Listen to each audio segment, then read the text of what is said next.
Quelles sont les accusations qui visent le proviseur de l'institution Sacerno? Depuis que l'affaire a été médiatisée, tous les élèves se posent la question. Certains ne sont pas surpris. Ils se rappellent de phrases sexistes intervenues dans l'enceinte de l'établissement. Notre directeur avait des propos extrêmement déplacés, certaines fois en début d'année, à propos de la tenue des filles et à propos du viol, ou à propos des miroirs qui ont été placés dans les toilettes. Du coup, c'est nouveau de cette année et qui était en mode oui, les filles, regardez-vous bien dans le miroir pour vous faire belle. Et en tant que femme, c'était perturbant à entendre.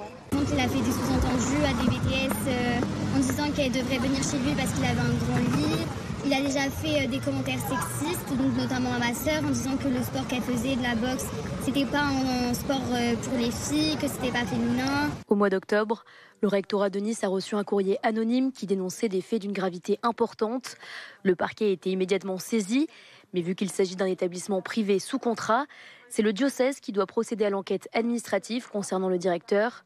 Une enquête a été ouverte donc à la mi-octobre auprès du parquet de Nice pour agression sexuelle, tentative d'agression sexuelle et outrage sexiste par personne abusant de l'autorité de ses fonctions.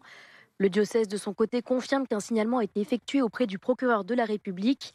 Une visite de tutelle a été organisée le 7 et 8 février. Plus de 60 personnes ont été auditionnées.